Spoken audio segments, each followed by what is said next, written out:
자, 읽어보니까 이제 종에 관한 말씀인데 거의 우리하고는 상관이 없는 말씀이에요. 읽어보면, 그죠? 이제 율법의 말씀들이 계속 그런 말씀이 상당히 많이 있습니다. 그래서 뭐 이전에는 이 십계명, 도덕법 빼고는 다 폐지됐다. 우리 기독교인하고는 아무 상관없다. 이렇게 이제 구약에서 막 가르치기도 하고 좀 잘못된 가르침이죠. 그래서 이제 한번 좀 공부를 해보겠습니다. 모세오경, 그럼 무슨 뭐뭐를 모세오경이라 그래요? 창세기, 출애굽기, 레위기, 민수기, 신명기. 뭐 요새 또 어떤 사람들은 육경 헥사티쿠라 해가지고 여호수아까지 거기다 넣는 사람도 있고 그런데, 자, 모세오경, 모세가 쓴 책인데 여기 보면 이제 세 개의 율법 모음집이 있어요. 율법을 이렇게 모아놓은. 자, 그게 뭐냐면 이제 오늘부터 출애굽기 21장 1절부터 23장 19절까지, 여러분 이제 이렇게 23장 19절까지 보시면 여기 하나 율법 모음집이 있는데, 이 법전을 우리가 이제 언약 법전이라 합니다. 언약 백성들이 지켜야 될 법, 언약 법전이라고 하고, 또 하나 두 번째는 레위기 17장 26절, 여기다 써왔죠. 저기 이제 율법 모음들 쫙 여러분 레위기 읽을 때 힘들죠. 우리랑 상관도 없고 한 지금으로부터 한 3,500년 전에 그 고대 사회 사람들에게 해당되는 그런 문화적이고 그런 말씀인데 우리가 무슨 상관있지? 읽을 때 졸리죠. 잘 안 읽어지고.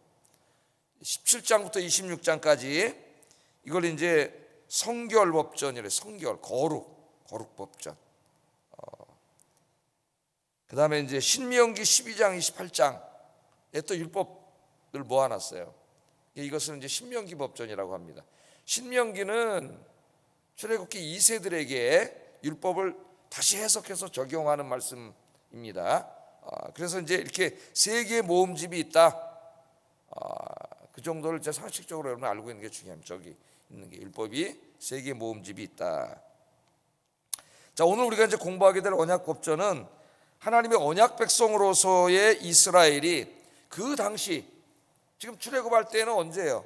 BC 한 1450년 뭐 그 정도니까, BC 한 15세기 정도니까 지금으로부터 한 3500년 정도 전입니다.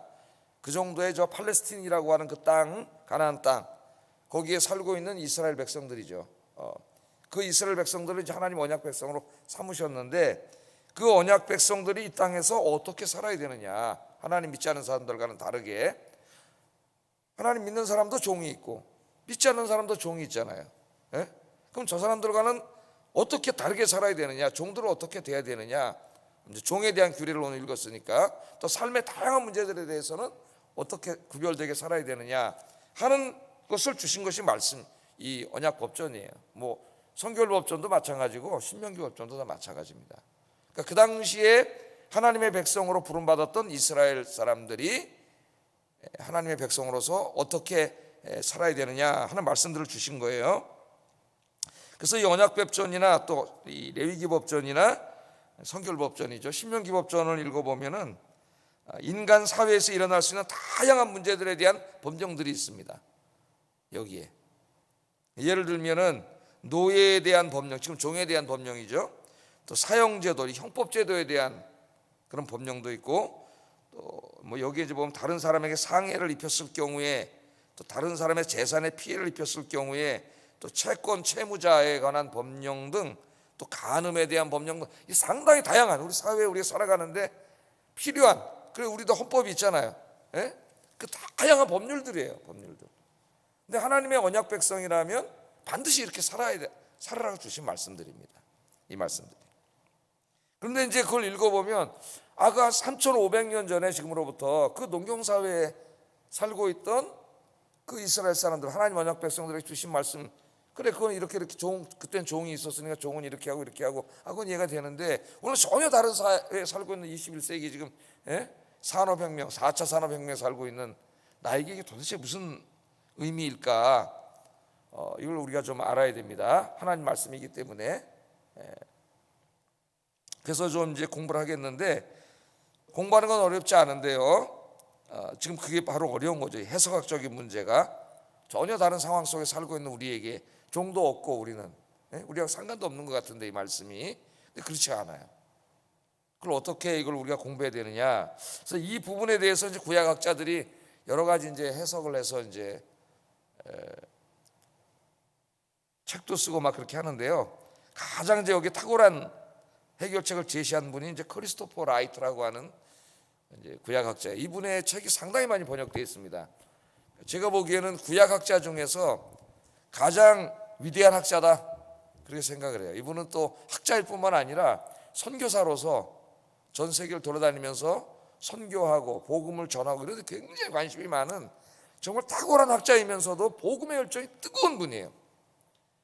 그래서 이 크리스토퍼 라이트의 책은 뭐 우리 목회자들만 반드시 다 읽어야 되고 우리 성도님들도 필요한 책들은 읽으면 굉장히 중요합니다. 특히 구약을 이해하는 데 있어서 세 가지 정도 이분이 그 구약 율법을 이해하는 틀을 좀 빨리빨리 해야 되겠어요. 제가 신학교도 아닌데 그래도 한번 좀 신학교 이상으로 수준을 높여가지고 한번 좀 오늘 새벽이지만 잠깐 공부해 보겠습니다. 한번 그림을 한번 보여주세요. 자, 이 율법을 이해하는데 하나님이 계시고 인류가 있죠. 이 당시 인류는 타락한 인류잖아요. 아담이 죄 짓고 이 타락한 인류고, 그다음에 이 세상 속에 이제 우리 같이 살고 있죠. 이렇게. 자, 이 사람들이 다 하나님의 자식들이잖아요. 하나님 말씀대로 뜻대로 하나님이 창조하신 대로 살아야 되는데 하나님이 있는지도 몰라. 지 멋대로 살아요. 사사기용을 하면 지 속견에 오른 대로 자기가 이익되는 대로 살다 보니까 막 엉망진창이죠. 그래서 하나님이 아브라함을 택하고 이스라엘이라는 이제 언약 백성을 만들었잖아요. 우리 쭉 공부해 왔죠. 창세기부터. 그래서 하나님이 그 이스라엘을 택하시고 이스라엘에게 땅을 주셨어요. 팔레스틴 가나안 땅. 그러니까 전 세상 가운데 지금 이스라엘과 땅이 있는 거잖아요. 그래서 이스라엘을 택하셔가지고 이스라엘 사람들이 가나안 땅에 살면서 지금 여기에 주신 율법의 말씀대로 살게 하신 거예요. 그렇게 함으로 이스라엘이 뭐라 그랬어요? 온 인류가 어떻게 살아가야 하는가에 대한 패러다임을 제공해 주도록 했다는 겁니다. 패러다임 좀 어려운 말인데요. 우리 뭐 이제 철학 공부하는 사람들이 하는 말인데 토마스 쿤이라고 하는 이제 그 미국의 과학 철학자가 한 말이에요. 그러니까 하나하나의 지식이나 어떤 그 사상을 구체적인 그런 거 개별적인 걸 말하는 게 아니라 인간의 사고의 틀 전체를 말하는 거예요. 사고의 틀. 이 틀이라는 게 쉽게 얘기하면 이제 철학이니까 좀 어려운데 이런 겁니다. 그 옛날에 보면 이제 지금도 있어요. 붕어빵. 붕어빵보다는 이제 옛날에 그 설탕 이렇게 녹여가지고 보면은 별 모양도 있고 막 그 쇳덩어리 틀이 있잖아요. 달 모양도 있고 뭐 이제 여러 가지 동그란 모양도 있고 그러잖아요. 그럼 거기다가 이제 이렇게 설탕물을 녹여. 그럼 별 모양에다 넣으면 다 무슨 뭐가 나와요? 별에다 넣으면 별 모양이 나오지. 삼각형에다 넣으면 삼각형 모양이 나와. 거기다 밀가루를 또 부어. 그럼 밀가루를 보면 또 뭐로 나와요? 재료는 다르지만 틀은 별에다 보면 다 별이 나오고 세모에다 넣으면 다 세모가 나오잖아요. 그러니까 이스라엘 백성들에게 굉장히 많은 법을 줬는데 이스라엘 사람들이 하나의 어떻게 살아가야 되는가에 대한 하나의 틀을 제시하도록 줬다는 거예요.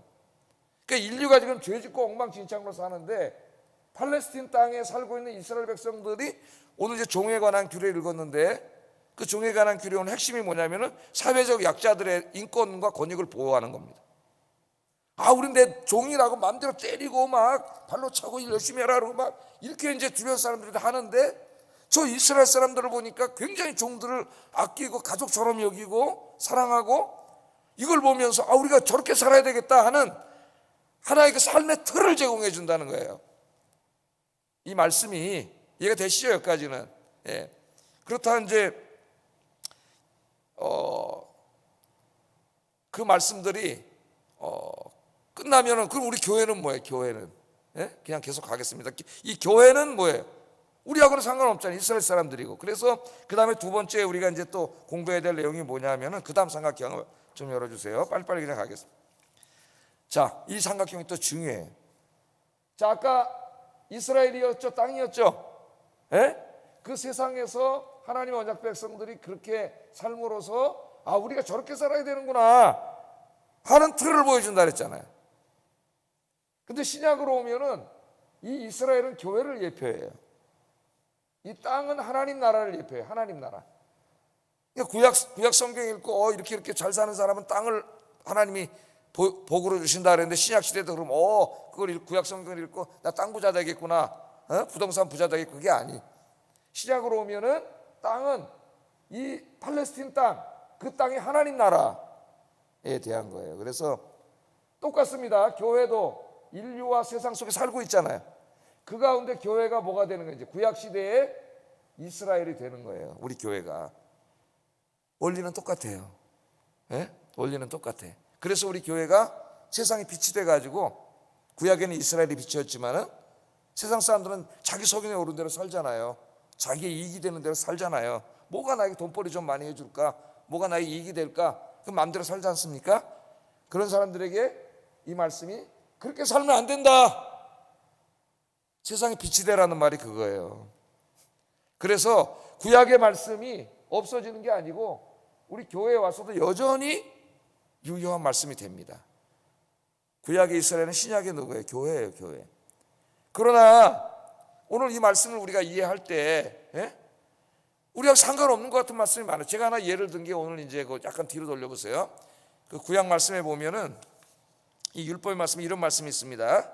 이건 신명기에 있는 말씀인데, 내가 새 집을 건축할 때에 지붕에 난간을 만들어 사람으로 떨어지지 않게 하라. 이 말씀이 있어요. 그 우리 요새 건축법에 이거 말씀대로 문자적으로 지키면은 집을 지을 때 다 난간을 이렇게 이스라엘처럼 옥상에다 크게 난간을 만들으라는 얘기가 됩니다. 그럼 우리가 집 질 때 다 그렇게 짓는 사람 있나요? 그걸 목표에서 가르치는 교회가 있나요? 그렇지 않잖아요. 이거는 지금 뭘 반영하고 있어요? 아까 3,500년 전에 이스라엘을 반영하고 있는 거예요. 왜 난간을 만들라 그랬어요? 이 예루살렘은 오늘 이제 이따 수요예배 때 나오겠지만 산성이에요. 산에 있어요. 그 산면은 가파른 그 계곡입니다. 떨어지면 죽어요. 그러니까 이게 집을 졌을 때 난간을 만들지 않으면 이게 해고름에 남의 집 갔다가 어떻게 돼요? 바람 나 헛디디면 떨어져 죽어. 그래서 난간을 만들려고 그런 거지, 집을 지는데 반드시 난간을 지라는 게 아니에요. 그럼 그 원리는 뭐예요? 이웃사랑이에요, 이웃사랑. 그래서 그것을 우리 오늘날 건축을 하는데 적용을 한다면 집을 짓는데 난간을 만드는 게 아니라 집을 질 때 다른 사람이 막 내 집을 너무 높여가지고 저 사람 일조권을 다 막아버린다거나 건폐율을 너무 없게 해가지고 통풍도 잘 안 되게 이웃에게 피해를 준다거나, 여기처럼 아파트 진다면서 여기 인도도 안 만들고 이런 못된 짓을 하지 말라. 그리스도인들이 그렇게 하면 안 되는 거죠. 그럼 우리 어떻게 해야 돼요? 내가 집을 짓더라도 나만을 위한 게 아니라 이웃을 배려해야죠. 내가 이렇게 이 정도 지면 저 집의 조망권이라든가 이런 걸 방해하지 않을까? 너무 밀폐해서 저 사람 불편하게 하지 않을까? 이렇게 인도를 안 만들어 놓고 이쪽 사람들 어렵게 하지 않을까? 이런 걸 배려하는 거예요. 그리스도인들이 이렇게 적용을 하라는 거예요. 그 원래의 이 율법을 주신 하나님의 원래의 목적, 그겁니다. 근데 여기서 이제 끝나면 안 돼요. 우리는 뭘 믿어요? 천국을 믿어요. 하나님 나라가 이 땅에 임한다는 걸 종말론적으로 해석을 해야 돼요. 마지막으로. 그래서 이제 교회는 결국 뭐가 돼요? 다 구원받으면 구원받은 인류가 되고, 이 하나님 나라는 이제 하나님 나라가 천국으로 완성이 되잖아요. 그죠? 그래서 이 모든 이 구약의 율법은 종말을 지향하고 있어요. 결국 하나님의 백성들이 하나님 나라가 이 땅에 임하면 다 그렇게 서로 사랑하면서 정의를 행하면서 사는 나라가 된다는 겁니다. 그래서 이 세 가지, 이 패러다임, 그 다음에 예표론적, 종말론적, 좀 신학적이고, 새벽에 여러분 목사님 우리 신학교도 아닌데 할 수 있지만은, 그렇지 않으면 구약 모세오경을 읽을 때 우리랑 상관없는 말씀처럼 읽어져요. 그러나 이제 신학 공부를 하지 않은 일반 성도가 개개의 율법을 읽으면서 이렇게 다 분석하기는 쉽지가 않습니다. 그래서 제가 있잖아요. 저 뭐하러 있어요? 여러분에게 가르치려고 있고, 가르치잖아요. 이제부터 공부하잖아요. 신명기 법전 이미 공부했어요. 이런 식으로. 그래가지고 다 녹화해놨어요. 저기 컴퓨터. 그러니까 그래서 예배를 드려야 되고 성경을 공부해야 되고 그러는 거. 아유, 하나님 앞에 갔는데 너 왜 율법의 말씀대로 안 살았냐? 아이고, 하나님 나 잘 몰라서 제가 어떻게 그걸 다 알고 적용을 합니까? 해석해서. 야, 네 목사가 다 가르쳐줬잖아. 하나님 이렇게 말씀하시다 그래요. 근데 목사 안 가르쳐갖고 성도가 잘못 살았어. 그럼 제가 하나님 앞에 가서 이제 너 내가 목사 시켜놨는데 하나님 말씀 똑바로 안 가르치고 뭐 했냐? 게을러가지고 공부도 안 하고 신학 공부도 안 하고. 제가 책망 받는 거죠, 하나님 앞에. 자, 시간이 벌써 21분 본문도 안 들어가는데, 이제 두 번째 한번 좀 생각해 볼게. 이 당시에도 세속 다른 나라에도 훌륭한 법전들이 있었어요. 여러분이 잘 알고 있는 게 이제 그 함무라비 법전 같은 것도 보면 그래도 상당히 어느 정도 그 도덕성 갖춘 법입니다. 이 법이. 네, 이제 하나하나 하기엔 시간이 없으니까 여기 제가 쭉 세속 법전들 한번 이렇게 올려보세요. 그다음에 여기 보면 이제 뭐 우르 남무 법전, 리핏 이시타 법전, 에시 눈나 법전, 뭐 여러 가지 이제 고대 법전들이 있는데, 이제 구약학자들이 그냥 성경만 연구하는 게 아니에요. 이 성경에 있는 이 율법, 아까 세 개 말했던 그 언약 법전, 성결 법전, 신명기 법전, 이 법전과 이 고대 함무라비 법전과 저런 법전들을 비교 연구를 합니다. 비교 연구, 어떤 차이가 있는지. 이제 이런 걸 공부하는 거예요. 이제 구약학자들이 공부하다 보면 비슷한 것도 상당히 많이 나와요. 그러나 근본적인 차이가 있어요. 함무라비 법전도 읽으면 굉장히 괜찮은 법전인 것 같지만 자세히 들여다보면은 함무라비 법전은 권력 있는 자, 힘 있는 자, 돈 부자들을 위한 법이에요. 그들의 권익, 인권을 보호하는 법이지 거기에 살고 있는 종들, 노예들, 가난한 사람들, 소외된 사람들을 위한 법이야. 그런 건 없어요. 가장 큰 차이가. 그러나 오늘 언약법전을 보면은 권력 있고 힘 있는 자들을, 그들의 권익을 보호하는 법이 아니라 종들과 같은 힘없고 연약한 사람들의 권익을 굉장히 보호하고 그들을 보호하는 법이에요. 이게 큰 차이입니다. 그래서 아까 패러다임적 해석 배웠죠. 그렇게 살면 안 되고, 그렇게 법률을 만들어서 살면 안 되고, 이스라엘처럼 이렇게 살아야 된다. 그걸 보여주는 거죠. 하나님께서 세상을 변화시키기 위해서. 그래서 이스라엘이 그 율법 말씀대로 살 때 세상이 빛이 되는 거예요. 이제 예표론적으로 하면 그게 교회잖아요. 교회가 세상에 빛이 되라 그랬잖아요. 예수님이. 교회가 하나님 말씀대로 살 때 세상에 빛이 되는 거예요. 그러니까 도덕과 윤리가 없는 종교는 미신이라 그랬잖아요. 제가. 하나님이 거룩하신 분인데, 그 도덕적인 분인데, 아니 난 교회 생활은 잘하는데 도덕 윤리 엉망진창이고, 그건 하나님 믿는 사람이 아니에요. 하나님과 전혀 상관이 없는 사람. 자, 그래서 이제 요거는 이렇게 정리하겠습니다. 그 당시에도 많은 훌륭한 법들이 다른 나라에도 있었지만 비교해보면 비슷한 법률도 많아요. 그러나 근본적인 차이는 그들은 다 자기 기득권 세력의 권위가 뭐 재산 이런 걸 보호하기 위한 법이고, 나머지 가난하고 소외된 사람들은 관심 없어요. 그런데 하나님의 법은 거꾸로 그 사회의 가장 약한 사람들의 권익과 인권을 보호하고 이익을 보호하기 위한 법이라는 게 가장 큰 차이입니다. 그게 하나님의 정의죠. 그게 지금 교회적으로 지금도 마찬가지고 우리에게 그대로 오는 거예요. 나중에 종말에 하나님 나라가 임하면 그 나라는 하나님의 정의의 나라예요. 정의의 나라. 정의를 행하지 않는 자는 그 나라에 참여할 수 없어요. 왜냐하면 하나님이 정의로우신 분이기 때문에. 이게 다 이해가 되시죠? 큰 틀이. 이제 그런 틀 속에서 오늘 종에 관한 규례도 보면은 우리가 알 수 있잖아요. 함무라비 법전이나 뭐 저런 법전을 보면 다 이제 처음부터 힘 있는 사람들 뭐 이런 사람들에 대한 얘기가 나오지, 이 종의 권익을 보호하는 얘기가 나오지 않아요. 근데 하나님의 법전을 보면은 제일 먼저 누구가 나와요? 종에 대한 얘기가 나오잖아요. 사회적 약자인 종의 권익과 인권을 보호하는 문제가 제일 먼저 나와요. 그 우리가 뭘 알아야 돼요? 하나님께서 이 사회적 약자들에 대하여 이렇게 지대한 관심을 가지고 계신다. 탑 프라이어리티예요, 하나님의. 그렇다면 오늘 우리 그리스도인들이 마찬가지 우리가 어떻게 해야 돼? 이 사회적 약자들에 대한 하나님이 갖고 계신 관심을 우리도 가지고 살아야 돼요. 그 1절을 보면은 내가 백성 앞에 세울 율례는 이러하니라 그러고 가르쳤어요. 그러므로 이제 우리가 그리스도인 된 다음에는 이 오늘 우리가 읽은 말씀대로 살아야 됩니다.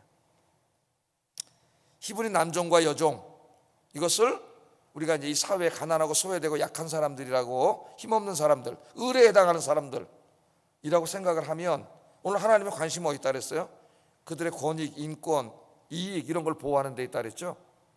우리가 거기에 관심을 갖고 그들의 권익과 이익을 보호하는 일에 힘써야 된다는 거예요. 문자적인 적용이 아니라. 아셨죠? 네. 그럼 정말 하나님 그렇게 하셨는가? 보세요.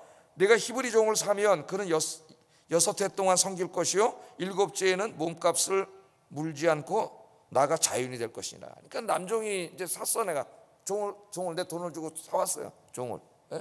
그런데 그 종이 6년 동안 나를 위해서 열심히 일한 다음에는 7년째 되는 애는 내가 돈 주고 사온 종이지만 어떻게 해요? 해방시켜 주라 그랬어요. 이제 그런 얘기는 이 고대 사회에서는 상상도 할 수 없는 얘기입니다. 종이면 영원한 종이지 내가 돈 주고 사왔는데 내가 돈 주고 사왔는데 이걸 6년 시켜놓고 그냥 다 내보내 공짜로? 그럼 내가 본전 어디서 나와? 이게 그 당시의 법이고 지금도 그러죠. 지금도 예를 들면 뭐 연예기획사 그런 소송이 많이 나잖아요. 연예인들 뭐 몇 년 동안 하면 계약하는데 연습생 때는 막 이제 회사에 돈 대줘가지고 키워서 그 돈이 너 5억 들어서 5억 갚아야 돼. 그래가지고 계약 맺으면 네가 돈 벌어오면 몇 프로는 내가 먹고 뭐 이래가지고 나중에 이게 안 돼서 소송하고 막 너무 많잖아요. 여러분 제가 설명 안 해도 잘 알잖아요. 그 연예기획사 이런 거 하는 사람들 중에 지금 이 법에 걸리는 사람들이 많아요. 근데 무슨 교회를 다니니 어쩌니 뭐 이런 얘기를 안 했으면 좋겠어요. 6년이 되면 네가 돈 주고 샀어도 그 종이 원하면은 자유를 주라 그렇게 얘기합니다. 자유를. 또 종이지만 결혼해서 아내까지 있고 자식까지 낳았어요. 근데 그 아내도 같이 내보내도록. 그 당시로서는 있을 수 없는 일이에요. 하나님이 그렇게 종에 대해서 함부로 하는 그 사회 속에 이스라엘을 택하시고 하나의 삶의 패러다임을 만들어 주시는 거예요. 이렇게 살아야 된다. 내보내라는 거죠.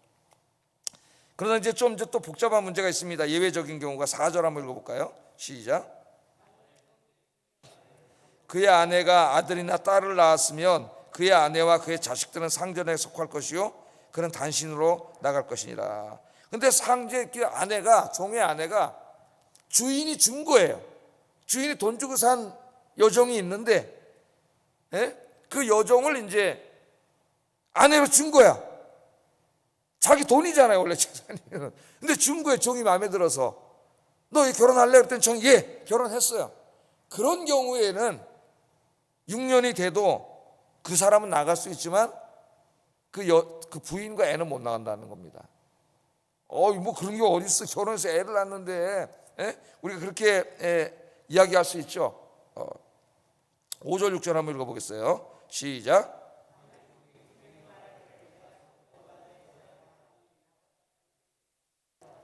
상전이 그를 데리고 재판장에게로 갈 것이요 또 그를 문이나 문설주 앞으로 데리고 가서 그것에다 송곳으로 그의 길을 뚫을 것이라 그는 종신토록 그 상전을 섬기리라.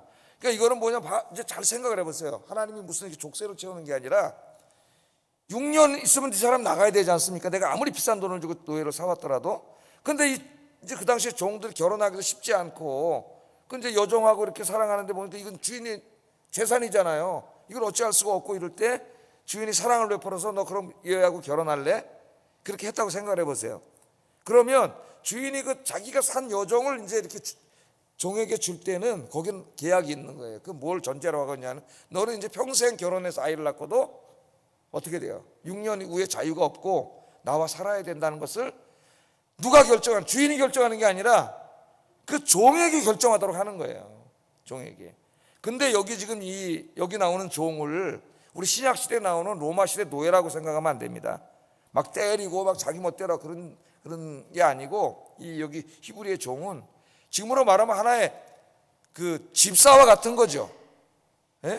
뭐 삼성 그러면 삼성 이건 회장도 있고 뭐 있으면 거기에 완전히 뭐 사장이니 이사니 하면서 그 집사처럼 하고 나중에 감옥 갈 때 자기가 대신 가는 사람도 있고 그렇지 않습니까?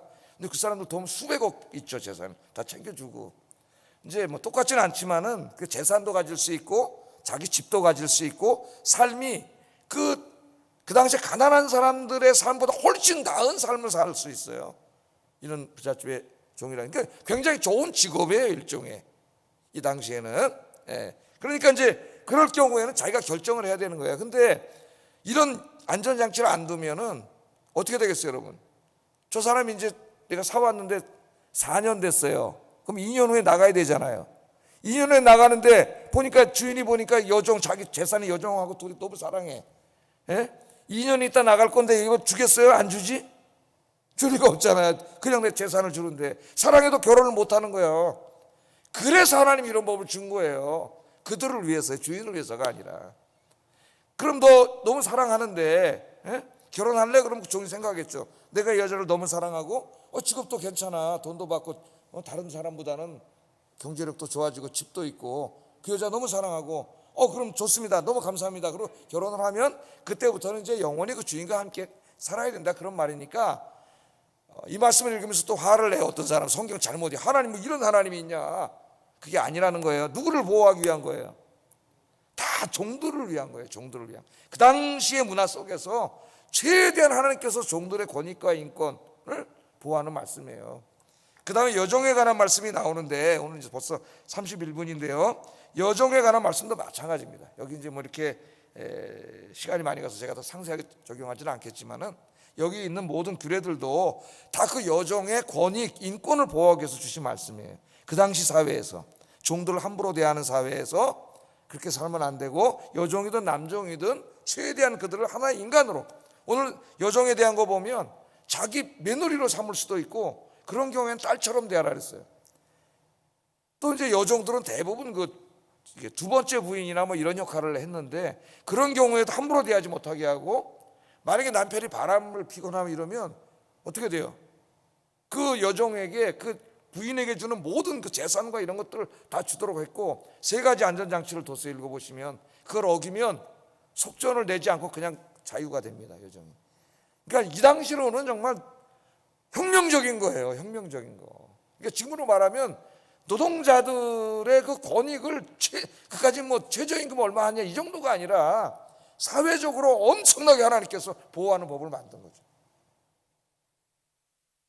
그럼 이런 법을 우리가 이제 읽었잖아요. 오늘 종에 관한 규례를. 이게 이제 이스라엘에게 주신 패러다임만이 아니라 교회에게 주신 말씀이잖아요. 그럼 교회가 어떻게 적용해야 돼요? 지금 제가 말한 대로 적용을 해야 된단 말이에요. 예? 우리 사회적 약자들, 근로자들, 뭐 또 아르바이트생 다 해가지고, 뭐 요새는 자영업자들이 더 약자예요. 아르바이트생보다도 그들의 권익과 인권과 모든 것들을 보호하도록 하는 이 법률을 제정하고 시스템을 만드는데도 우리 그리스도인들이 관심을 가져야 되고, 또 하나하나 자기가 같이 일하는 사람이면 그 사람 자기 가족처럼 따뜻하게 아르바이트생 직원들을 대하도록 하라는 거예요. 그리스도인들이 그렇게 살면 세상이 빛이 되고, 그렇게 안 사는 많은 탐욕에 사로잡힌 세상 사람들이 저렇게 살아야 되는구나 하는 하나의 패러다임이 되는 거죠. 그러니까 이 말씀이 그냥 3,500년 전에 주셔가지고 저 옛날 사람들에게 해당되는 말씀이 아니라 그 말씀을 주시는 원리를 우리가 잘 공부를 하면은 오늘 우리에게 그대로 적용이 되는 말씀이고, 이 말씀이 다 이루어진 것이 종말에 임할 하나님의 나라예요. 하나님의 나라. 그래서 이제 시작이 오면은요 이 말씀이 더 강화됩니다. 어떻게 적용을 했는지 보세요. 예수님이 갈라디아서 3장 27절 28 예수님이 이렇게 적용했어요. 읽어보겠습니다. 시작. 그리스도로 옷 입었느니라. 너희는 유대인이나 헬라인이나 종이나 자유인이나 남자나 여자나 다 그리스도 예수 안에서 하나이니라. 아멘. 예수님이 오셔서 이 법을 적용한 겁니다. 신약시대에 어떻게 그 원리를 적용한 거죠. 문자를 적용한 게 아니라 그 원리가 뭐예요? 사랑이에요. 그래서 이제 예수님 믿으면 예수님 안에서는 어떻게 돼요? 남자 여자, 이거 엄청난 그 사회적 갈등 속에 여자는 사람 취급도 못 받고, 그 당시에는 그리스도 안에서 남자 여자 구별이 없고, 그 다음에 여기 중요한 게 하나, 종과 자유자, 거기도 구별이 없어요. 그래서 어떻게 돼요? 다 그리스도 안에서 하나예요. 하나, 한 형제 가족이 되고, 헬라인과 유대인 원수지간입니다. 우리가 일본처럼. 예? 그러나 이 민족적인 그것도 없어요. 다 모든 다음에 허물어지는 거예요. 그래서 그리스도 안에서는 모든 인류가 한 가족이 되는 거예요. 그 모든 인류가 한 가족이 됨을 세상에 보여줘야 되는 데가 교회예요. 교회. 그래서 교회는 예수님이 가족이라 하는 가족. 가족의 사랑으로 우리가 교회 오면 사장님도 있고 직원도 있고 뭐 사회적 높은 사람도 있고 낮은 사람도 있고 다양한 사람들이 모이지만 그 신분과 경제적인 격차를 줄이고 교회 와봤더니 와, 저 사장님 회장님하고 여기 직원 말단 직원하고 다 그냥 형제님 자매님하고 그냥 집사님 장로님하고 서로 밥 먹고 같이 축구하고, 와, 이거 새로운 세상이네. 그게 교회예요.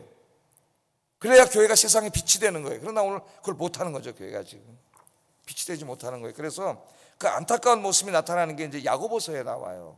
요것만 읽고 이제 우리 기도하겠습니다. 야고보서 4장 1절 4절 어떻게 했는지 한번 읽어보겠습니다. 시작. 너희가 가졌으니 사람을 차별하여 대하지 말라. 만일 너희 회당에 금가락지를 끼고 아름다운 옷을 입은 사람이 들어오고 또 남루한 옷을 입은 가난한 사람이 들어올 때에 너희가 아름다운 옷을 입은 자를 눈여겨보고 말하되 여기 좋은 자리에 앉으소서 하고, 또 가난한 자에게 말하되 너는 거기 서 있든지 내 발등상 아래에 앉으라 하면 너희끼리 서로 차별하며 악한 생각으로 판단하는 자가 되는 것이 아니냐. 이 교회는 어떤 사회적인 신분, 경제적인 어떤 그 뭐 부와 가난, 또 지식 많이 공부한 사람과 공부하지 못한 사람, 이 모든 사람 구별이 없다 그랬잖아요. 우리 사도 바울을 통해서 말씀하셨잖아요. 저기요, 다 하나다. 우리는 다 하나다. 갈라디아서에 다 형제. 사회는 나가면 차별이 있어요. 구별이 있어요. 감 쳐다보지도 못해. 저기 만나주지도 않아요. 상대도 안 해줘. 놀아주지도 않아. 사회 나가면 그렇잖아요. 여러분 저쪽 한번 가보세요. 거기는 아파서 평수에 따라서 엄청 교만하다래요. 저 압구정도. 난 사는 분이 직접 얘기하는데, 옛날에 제가 애를 하나 가액 공부 시키러 갔는데 거기가 38평인가 그랬는데 제일 작은 아파트래. 거기 영세민이래요. 여기에. 평수에 따라서 고개가 안 숙여진답니다. 평수에 따라서도 차별하고. 이 인간이라는 게 자기가 조금 더 갖거나 배우거나 그러면 굉장히 교만해지고, 또 자기보다 조금 더한 사람이 오면 금방 또 기죽어 가지. 이 부끄러운, 얼마나 부끄러운 짓이야 이게. 그리스도인이 그렇게 살아면 돼야 안 돼요. 우리는 다 이제 그리스도 안에서 뭐예요? 하나의 가족. 그런 게 없어요. 다 하나인데 야고보가 이 편지 쓸 때 교회 안에서 차별하는 거야. 어떤 게 가보니까 사회적인 뭐 신분이 있는데, 은행 다닌다는데요. 담임 목사한테 오면 은행 뭐하냐, 직급이 뭐냐? 뭐 차장입니다. 신방 갔다 와. 지점장입니다. 지점장은 담임 목사님 가요. 그러면 안 되겠죠? 자기 가려면 다 똑같이 가야 되고, 또 다른 일이 바빠서 안 가면 다 똑같이 부목사님에게 부탁하고 이렇게 해야지. 신분에 따라서 급이 어느 정도 이상, 공무원 국장 이상은 내가 담임 목사 가고, 그 밑에 과장, 네 갔다 와. 이러면 안 되겠죠, 교회가. 차별하고, 안 들어와서도 벌써 돈이 있고 막 이런 사람 오면 막 관심을 갖고 막 사람이 모이고, 가난한 사람 오면 관심도 없고, 지금 이랬단 말이에요. 이렇게 하면은 지금 이 율법을 주신 말씀부터 전부 다 교회가 지금 뭐 어떻게 하는 거예요? 이걸 어기고 있는 거죠. 그럼 종말의 말 하나님의 나라는 그런 나라인데, 그런 나라의 모습을 교회가 보여주지 못하는 거예요. 그게 지금 야고보서를 통해서 주시는 꾸중의 말씀이에요. 그래서 정리하고 기도하겠습니다. 우리가 어떻게 해야 돼요? 사회적 약자들, 우리 을이라고 하는 분들, 여러분 회사 가면 부하 직원들도 있고 다 있지 않습니까?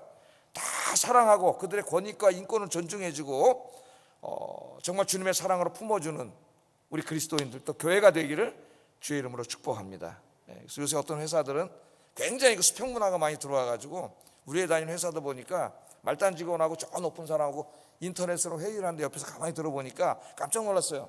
권위나 이런 게 없더라고. 거기 말단 직원과 저 높은 사람이 같이 동일선상에서 토론을 하고 어떤 주제에 대해서 이야기하고 의견을 교환하고. 그래서 요새 특별히 이제 이게 IT 기업 쪽에 다니는 이런 젊은 친구들 굉장히 자유로워요, 생각이. 근데 이제 교회 와서 만약에 권위 이렇게 딱 쓸데없는 권위주의를 말하는 거죠. 꼰대라 그러는 걔네들이. 그런 걸 하면 그냥 이해하지 못해요. 받아들이지 않습니다. 그런 것들을. 그래서 우리가 정말 이 말씀에 이 근본적인 의미, 차별하지 말고 서로 가족처럼 모든 사람을, 나보다 높은 사람이든 아랫사람이든 다 근본적인 정신은 이웃사랑이에요. 사랑하며 사시기를 주의 이름으로 축복합니다. 기도하겠습니다. 하나님께서 사회에 힘없는 자들을 사랑하시고 그들의 인권과 권익에 관심을 갖고 계시다는 것을 늘 기억하게 하소서. 이걸 기억 안 하면 죄를 짓고 삽니다. 두 번째, 가난하고 힘없는 사람들의 인권과 권익을 보호해주는 일에 관심을 갖게 하시고 그것을 넘어서서 그리스도 안에서 한 가족으로 여기며 돌보게 하소서. 세 번째, 가난하고 힘없는 사람들의 인권과 권익을 위해 법과 제도를 개선하는 일에 힘쓰고, 그런 일에 힘쓰는 정치인을 뽑고, 이런 게 중요한 사명이에요. 우리 같이 기도하겠습니다.